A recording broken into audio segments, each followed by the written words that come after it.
We had a fairly normal family, in the 50s and 60s. Dad was a commercial traveller, Mum was a homebody, and she had 4 kids to look after.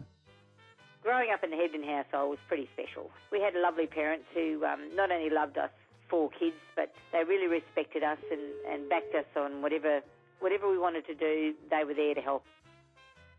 Robert was fairly shy when he was young. He was spent a lot of time in his room drawing and stuff. He used to enjoy cartooning right from the day one, really. Everything he did, he had a pen in his hand. You know, he was always, doodling or doing stuff like that, and yeah, he was just good at it.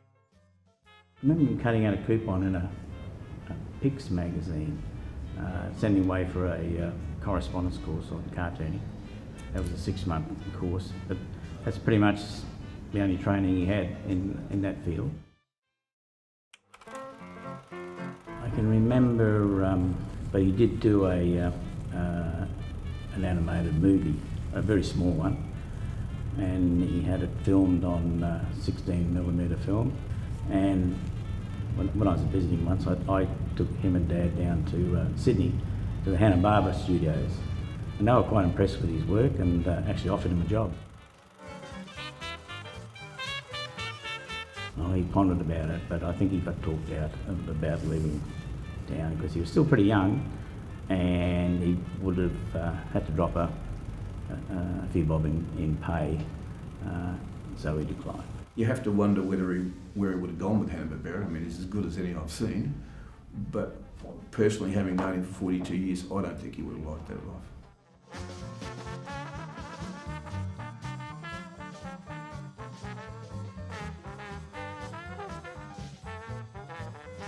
One of the first jobs I gave him when I became a councillor and I chaired our Traffic and Transportation Committee was to get him to design bus stops for us.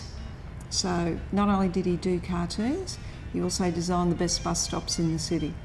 He was a really great council employee and just a great guy generally, and who just loved doing things for the community.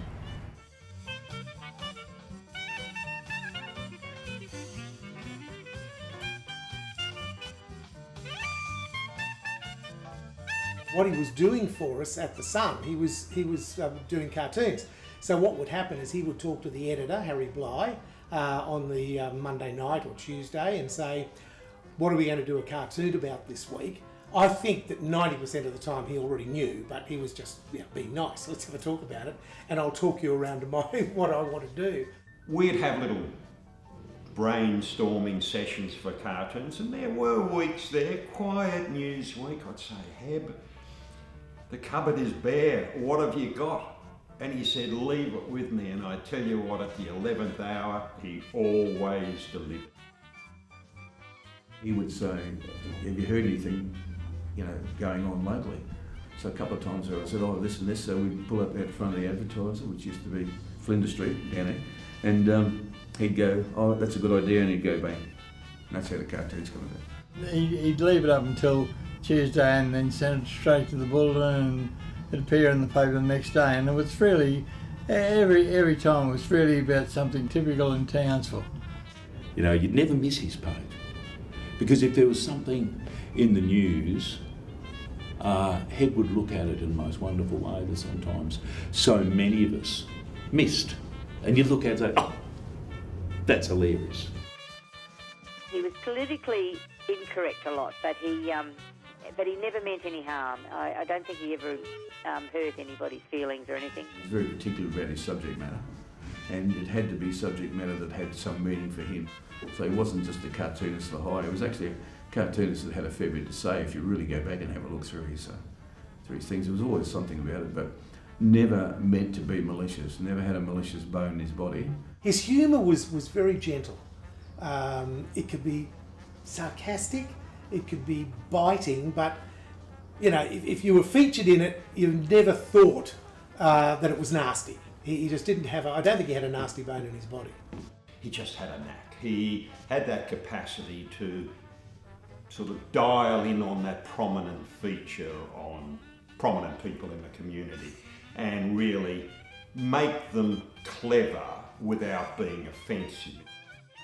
Heb would, well, draw you as he sees you. And there's certain parts of my body that are, well, no, large. So sort of Heb would do that to me always. And have a look at this. Look, this was the last prawn in Paradise. That was last mango. This was last prawn. He drew me as a prawn. How good's that? You know. Oh, well, he photographed, he drew me once with my teeth out, because on the way home I spat out the window of the car and spat my teeth out with it. The one he did for the Pacific Festival, because I was the director of the Pacific Festival, is this really tall, thin guy leaning on the post with a trumpet with a smoke in his hand. And I said to him, H, I'm not tall, I'm not lean, and I definitely don't smoke. And he just looked at me and went, literally licenseless. And that's how the man, but he saw everybody in caricature, so that was his little way of taking the mickey out of everybody.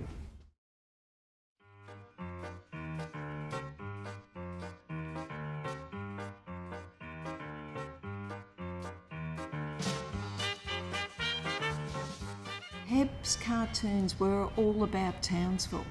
He knew the local identities, whether they were Mike Reynolds and Tony Mooney, whether it was Olive Scott Young or Peter Lindsay. He really knew how to have that dig at you about an issue, and hopefully if you were a smart Polly you'd sit up and take notice. He reflected in many ways what people in the community were thinking, but he did it with a sense of humour.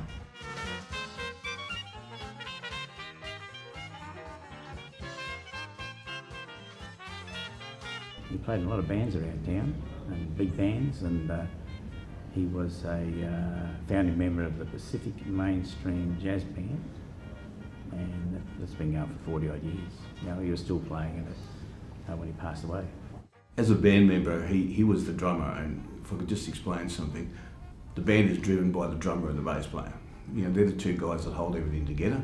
We guys at the front just think we run the band, but actually the bass and the drums are what hold it together. And you know, Bob was just a consummate drummer and sort of held the band together, but not only musically did he hold the band together, he sort of held our personalities together, I suppose. That's the best way I could describe it. He was more than just a drummer. In fact, he came one night there, I'll never forget it, and rang me up on the Thursday and said, Nico, can you get another drummer for Saturday's gig? I said, why? Can't you make it? He said, I'll be there, but I want to play drums. And I thought, that was a bit weird. So I got another drummer, and up he fronts with a guitar and starts playing jazz guitar. Now, none of us had knew he played guitar. Anything he did extremely well. But in terms of drumming, I mean, I miss his style. He had a style of his own. Probably for 12 months after Bob passed away, I just couldn't get in the groove of playing. And there's some good drummers around town, and we've got a good drummer with us now, but none of them are H. You know, great legacy, great guy, and I miss him dearly. He was a good bloke, and being a good bloke, he was, you know, he was always held in high esteem for his work and for just being a bloke. Heb was a most wonderful man, and so privileged. In fact, the whole city should be privileged and honoured to have known him, and indeed seen the way he looked at us in a most wonderful Aussie and humorous way.